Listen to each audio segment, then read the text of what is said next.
An ancient kingdom, Arochukwu, a historic settlement in Abia State, southeast Nigeria. Via Bende, Arochukwu is about 74 kilometers from Umuahia, the Abia State capital. Arochukwu shares a boundary with communities in Akwa Ibom State, with estuaries of the Cross River traversing most parts. The enlarged Aro Kingdom comprises satellite communities and all Aro in diaspora, the Aro Uzo. Such communities still maintain regular contact with Arochukwu, the Aro Uno. The word Aro, on one hand, is a short form for Arochukwu town. Aro is also the name of a people with their own unique Igbo dialect. A people who trace their ancestry to Arochukwu or acquired Aro citizenship through assimilation. Aro Kingdom is a kingdom without boundary. It is not a geographical boundary. You map out say this is the Arochukwu Kingdom. No, Arochukwu Kingdom is expansive. Arochukwu happens to be the nearest Igbo kingdom to the Atlantic Ocean. History says that we got involved a lot in the old trading in the olden days with the first white folks that came to Africa. Okennachi, Ibomisi and Ezeagwu are the three major kindreds in Arochukwu. The legendary Ezaro is the traditional head of the Aro Kingdom. The trio of Ezaro, Ezibomisi and Ezeagwu form the Eze in council. Okennachi kindred normally produces candidates for kingship. It is a royal kindred in Arochukwu.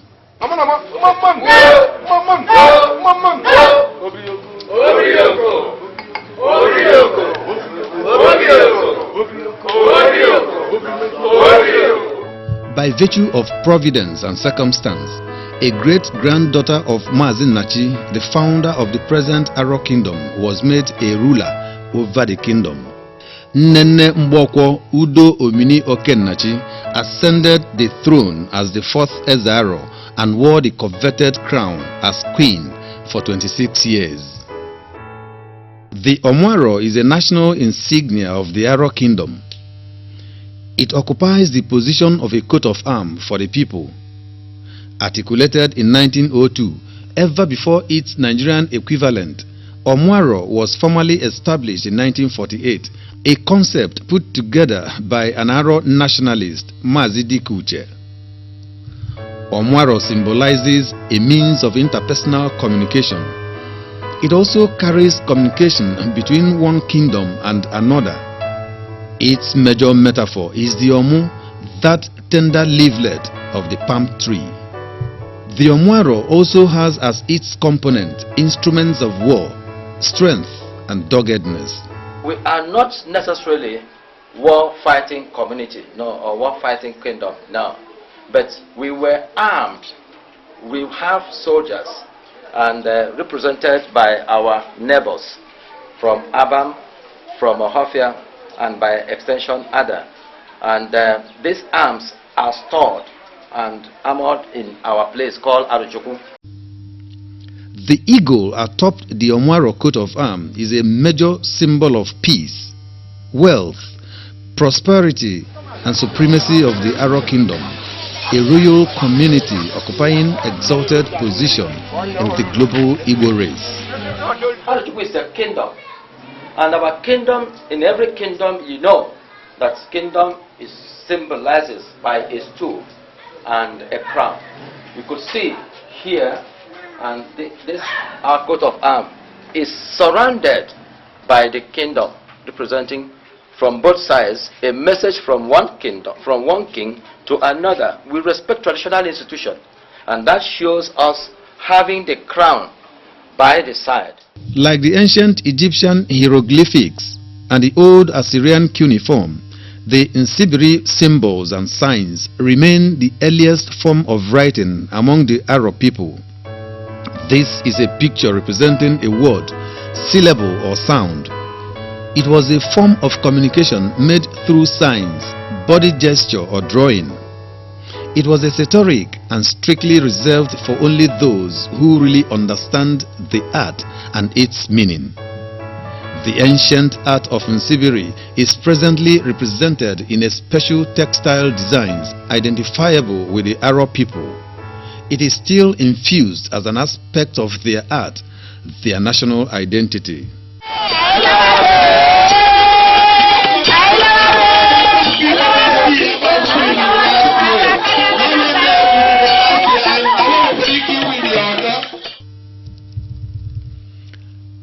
Arochukwu was privileged to be among the black communities that had the imprint of the early British explorers and Presbyterian missionaries.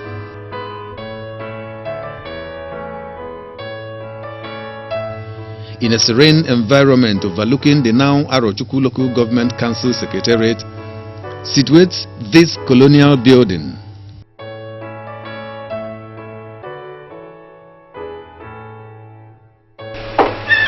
Here, a colonial district officer in yesteryear's Aro resided and administered his jurisdiction.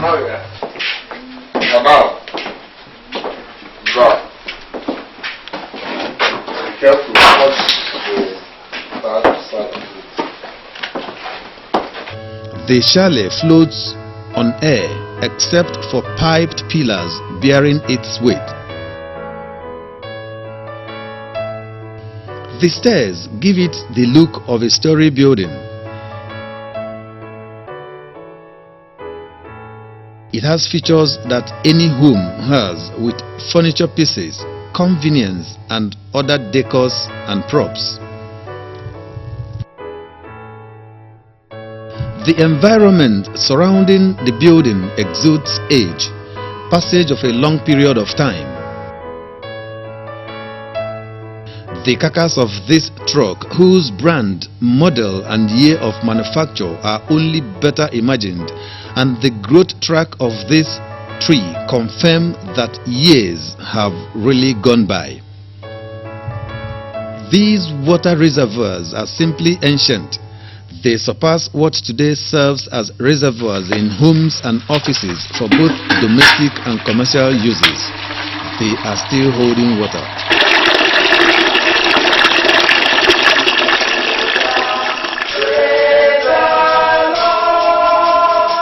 The Hufgoldi Theological Institution serves as a training ground for both lay and pastoral enthusiasts who chose the path of Christian evangelism and doctrinal ministration.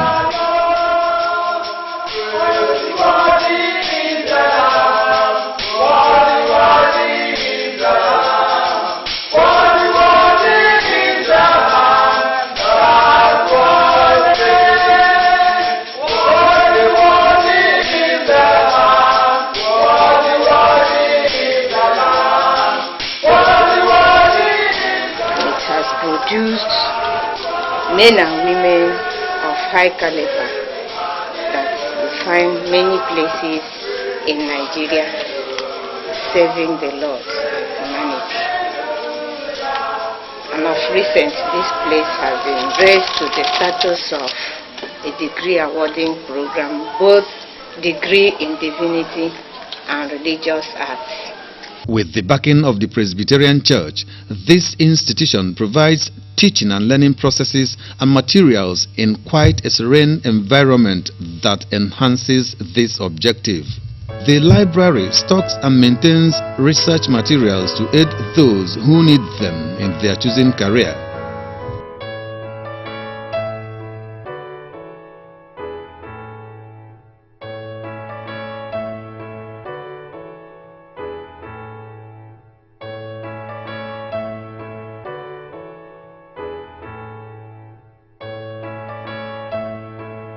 After the British Aro War of 1901, Arochukwu witnessed the landmark arrival of a Scottish missionary lady, Mary Slessor. You can see part of the creek, part of the tributary of the Cross River, from where Mary Slessor came from Calabar to Arochukwu to fight for the stoppage of the killing of twins. Because of its proximity to the creeks of the Cross River, at Amansu village, Arochukwu, Mary Slessor found a gateway through which she came into and settled with her team as missionaries. In about 1924, Mary Slessor and the Church of Scotland Mission put up this administrative center, taking care of the welfare and training of women and caring for the twins that were rescued from the obnoxious laws of the primitive natives. She established what we call a training institute for women, where women will be trained on domestic sciences, that time, what we call it home studies, home care studies. She introduced it in Arochukwu and was offering free medical services in those days through the missions in Arochukwu. She spent in that time living here was like living in a terrible place. Apart from the welfare center, Mary Slessor established 2 arms of school for the primary and secondary education of the local people. This singular gesture greatly impacted positively on Aro people ahead of their neighbors. Mary Slessor was one of those who contributed heavily to Afro culture and tradition, to Arab custom and tradition. Mary Slessor, when he came to Arochukwu, he tried his best to maintain the peace, to stop the killings of the twins, and preach about the gospel and bring Christianity. She was a great woman. She did a lot of good things here. Brought us education, brought us religion, Christianity, and taught us how to be sane and taught us how to live well in God's way and also live educated, to have to learn how to do things better. She kind of put up good lives into our people here, and we appreciate it. Her coming to this part of the Igbo land helped Arochukwu to realize that what we were doing in the past, rejecting the twins, were not good. She also contributed a lot in educating our people, ensuring that women got trained, got listed in schools, and our men also got listed in schools.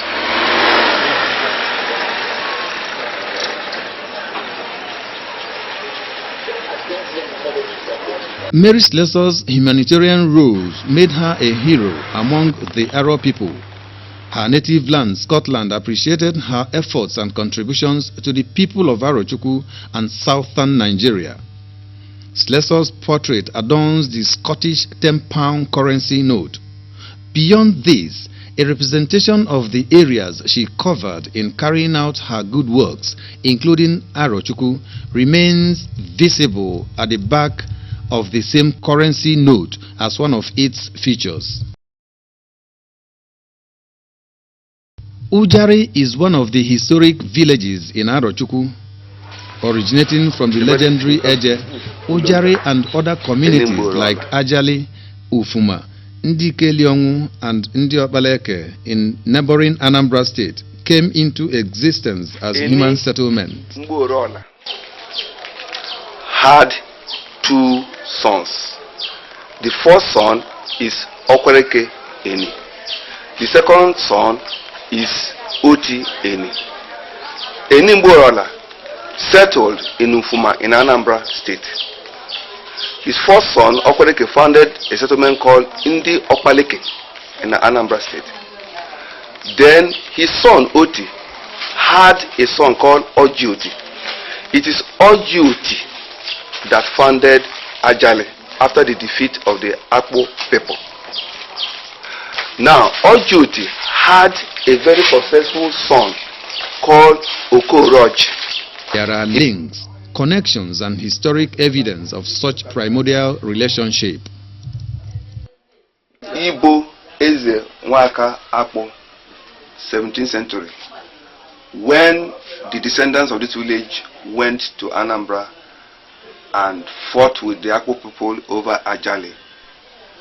This Igbo in our language means door. They captured it as a sign of victory and brought it to this place for keeps. You can see this happened in 17th century.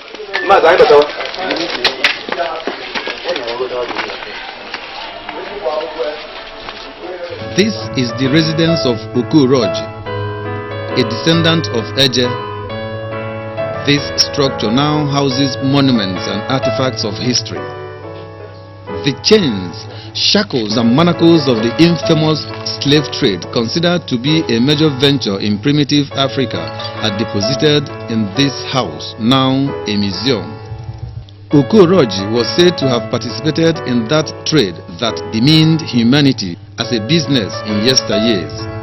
As a house of antiquities, the Nsibiri symbols and drawings are reproduced on the walls and components of the museum. The museum still retains the sitting positions in the days of yore, when the people gather to discuss matters of communal importance. No changes or alterations have been allowed in what had been in those years of Mazi Okuroji.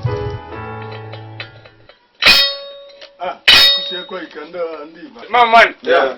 Maman, yeah. Maman, yeah. Maman, yeah. Maman, yeah. Maman, yeah. Maman, yeah. This bell summons the people, alerts them of a gathering. The museum gathers those articles of trade and souvenirs from the colonial masters. It houses such antiquities that survived the British Arrow expedition.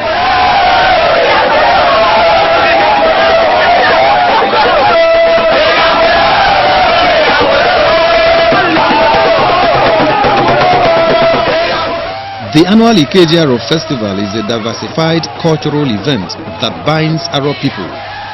It stretches beyond bringing together the 19 villages of Arochukwu in a cultural fiesta.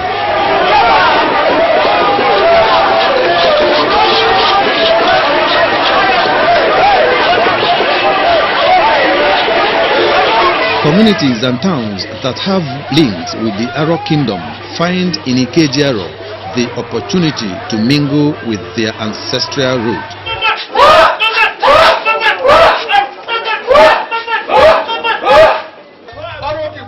The yearly approved calendar for Ikejiaro spans 17 days. The 11th day is the Afosu. It is a day set aside for entertainment of guests, visitors and foreigners who are resident in Arochukwu.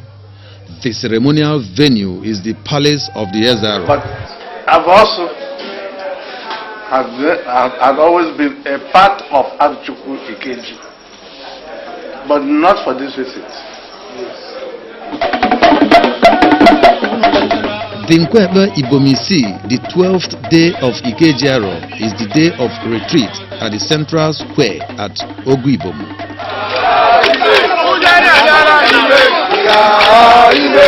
The 6 villages of Ibomisi file out with cultural music and dances. It is usually competitive. A trophy stands as a unique reward for the most articulate group from a village or an organization.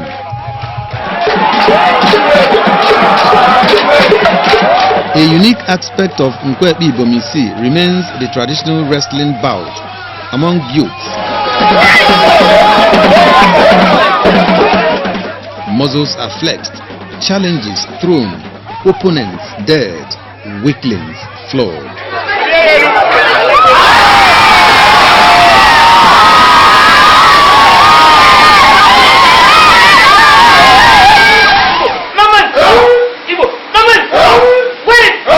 The climax of the Ikejiaro Cultural Festival is the Ekebe. It is a day that brings together the 19 villages of Arochukwu and even Aro in the diaspora in a cultural funfair. The venue is under the ancient Ojiogo tree in Obinkita village. This Iroko tree of over 700 years remains one of the surviving landmarks with high historical antecedent in Arochukwu.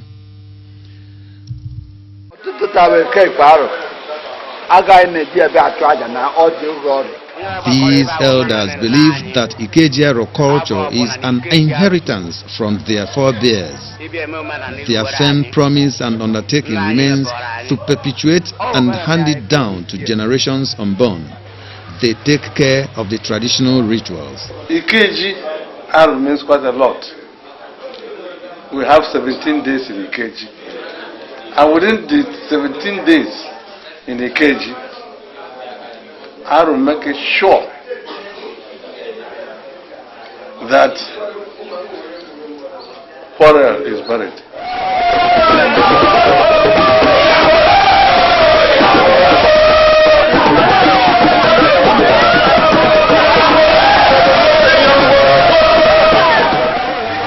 Eke the day is an extraordinary day. The influx of dances and masquerade groups from the diaspora has contributed in adding color and meaning to the Ikeji festival among the Aros. This masquerade group comes from Okija, Ihiala local government area, Anambra State.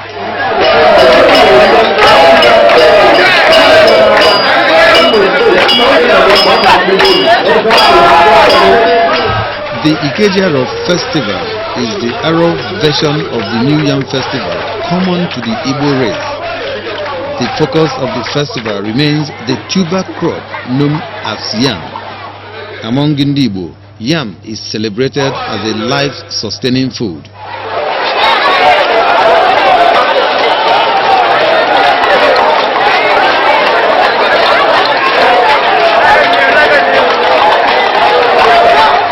The Ikeji Cultural Festival remains the most important and widely celebrated culture of the Aro people. Ikejiaro is an all-embracing festival more than those that involve only the traditionalists.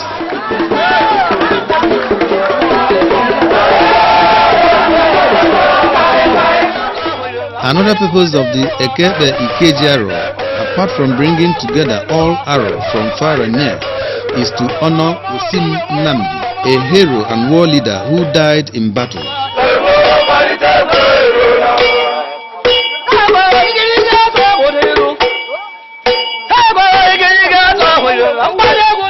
Part of the rich cultural heritage of the Aro is highlighted through music, dance, costume and art. The major street traversing the arena becomes loaded with a beehive of activities. The event turns into a real cultural carnival. Spectators line up, groups and troops file in to perform and to entertain. The youths remain the active participants.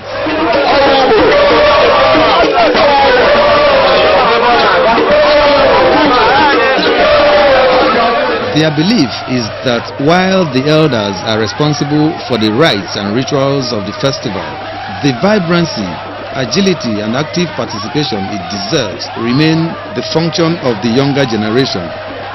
They are therefore the lead actors in matters of cultural music and dance and the carnival of entertainment and display, thus giving life, meaning and essence to the event as a whole.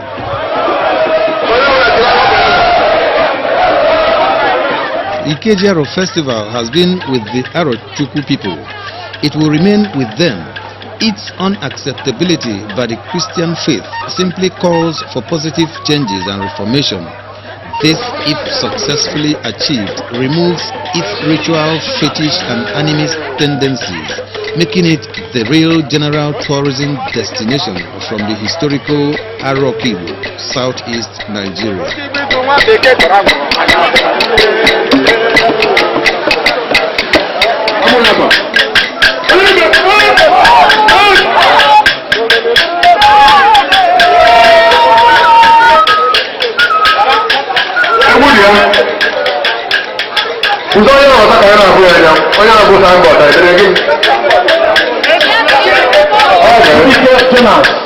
Okay.